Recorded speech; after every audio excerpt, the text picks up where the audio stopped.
All right, to begin this assessment, I'm going to start by performing hand hygiene using hand sanitizer.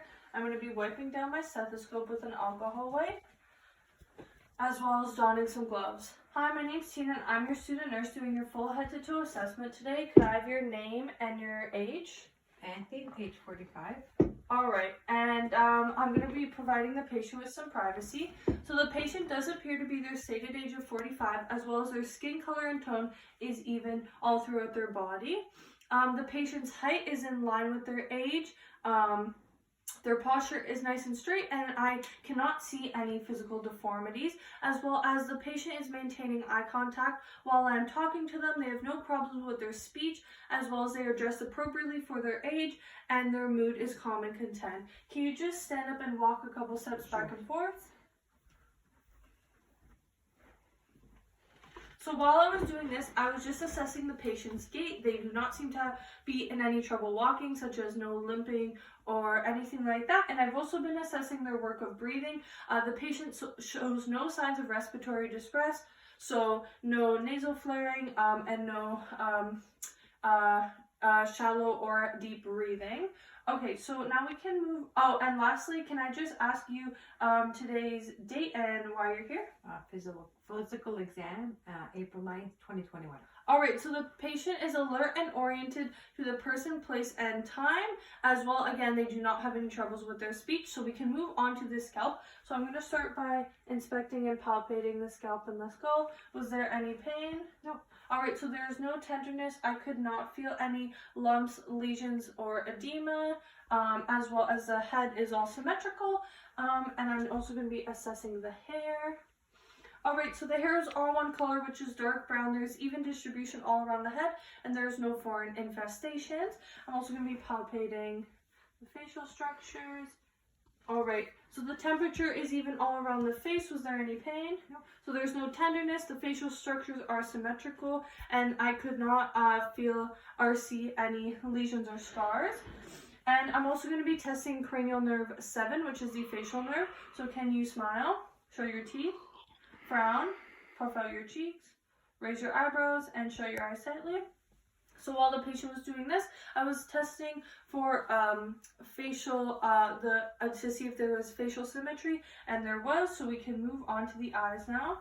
All right, so upon inspection, it seems that the eyelash and eyebrow distribution is normal and equal. The sclera is white and glossy, and the conjunctiva is pink, and there is no discharge or crusting in or around the eyes, which is all normal. So now we can go ahead and test cranial nerve 3, which is ocular motor. So just by looking at the pupils, they are 3 millimeters in size. They are both rounded and symmetrical, and we can do the direct and consensual light reflex. So for the direct, I would shut the lights off, and then for the direct test, I'm going to shine the light in the right pupil and then assess it. So the right pupil did constrict, and now the left. And the left pupil did constrict. And for the consensual light reflex test, I'm going to be shining the light in the right pupil but assessing the left pupil. And the left pupil did constrict, and I'm going to be shining the light in the left pupil but assessing the right. And the right pupil did constrict, which is all normal. And now I'm just going to be testing accommodation. So I'm going to put this pen light and bring it towards your nose and just focus on it. All right, so the patient's eyes did accommodate well to the pen light. As the light got closer to their face, their eyes crossed, and as the pen light went out, the eyes straightened. So now we can move on to the ears. So looking at the ears, I can see that they are symmetrical to the face. There is no struma or discharge, and so I can palpate the tragus. Is there any pain? No. And the auricle I'm going to put up and back. Is there any pain? No. All right, so now I can do the whisper test. Can you just stand a couple feet in front of me? Sure. And I'm going to palpate the tragus of the ear. I'm not testing. T1, K2, G3. And now the other side. A2 before C6. Perfect. So you can sit back down. So the patient was able to repeat the set of letters and numbers on both ears. So now we can move on to the nose. So upon inspection, I can see that the nose is midline to the face. There's no crusting or discharge in or around the nose. So I'm going to palpate first the frontal sinuses. Is there any pain? No. And the maxillary sinuses. Is there any pain? No. All right. So we can move on to the mouth. So upon inspection, I can see that the lips are a pinkish red color with no crusting, which is good. And can you open up your mouth? Alright, so the gums are a light pink with no lesions. The teeth are all intact with no signs of looseness or caries. The soft palate is pink and the hard palate is white, and neither of them have lesions, which is good. And can you stick out your tongue and then lift it to the top lip? Alright, so the tongue is all one color. It is pink with no cracks or fissures on it, and the base of the tongue has veins and saliva, which shows good moisture. And now I'm going to be assessing cranial nerve 9 and 10, which is glossopharyngeal and vagus. So can you stick your tongue out and say ah? Ah. Alright, so while the patient was saying ah, the soft palate and the uvula did rise, which is normal. And I'm going to be testing cranial nerve 12, which is hypoglossal. So can you stick out your tongue and move it side to side? And then say light, tight, dynamite. Light, tight, dynamite. So the patient was able to move their tongue side to side as well as say the 3 words without any tremors or difficulties. So now we can move on to the neck. So I'm just going to palpate and inspect. So upon inspection and palpation, I could feel that there were no masses. The temperature on both sides of the neck was normal. The color of the skin is the same. There were no obvious thyroid enlargements, as well as was there any pain? No. So there's no tenderness, and I could not see any lesions or scars on the skin. So I'm going to be palpating the carotid artery one at a time.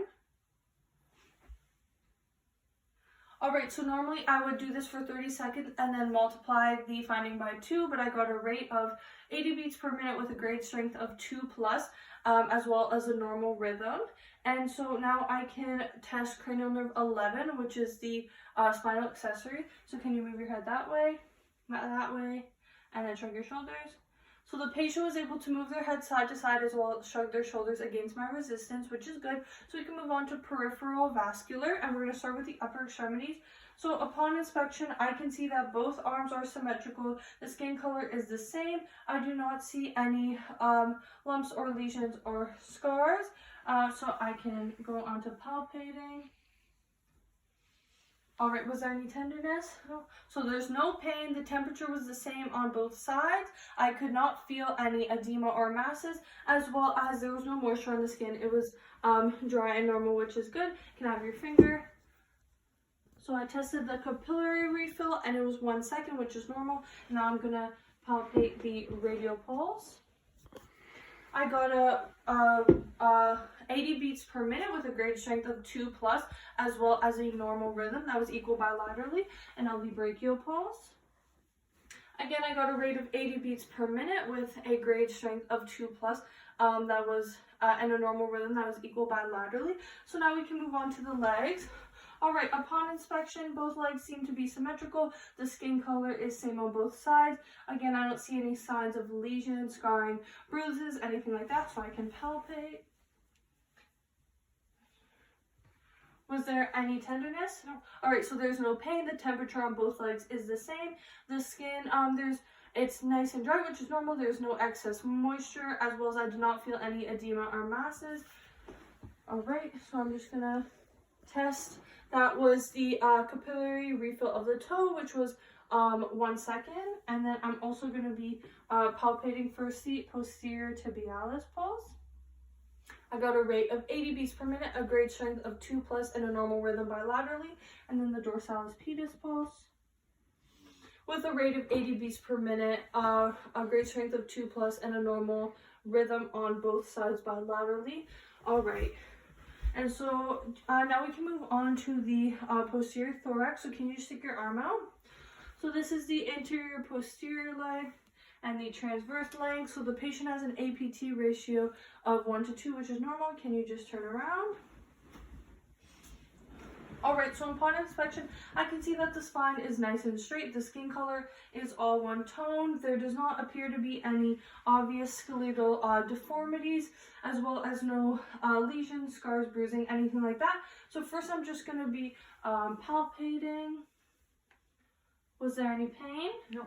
Alright, so there is no tenderness or pain. The skin temperature is the same on both sides, as well as I did not feel any masses or edema, as well as no lumps. So now I can percuss for resonance.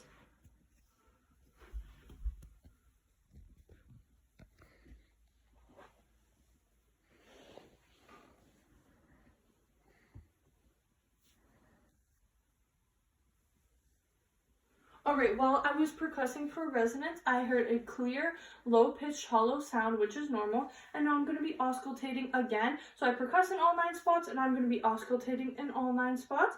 And can you just take some deep breaths in and out? So we start at the left upper lobe, right upper lobe, left lower lobe, right lower lobe,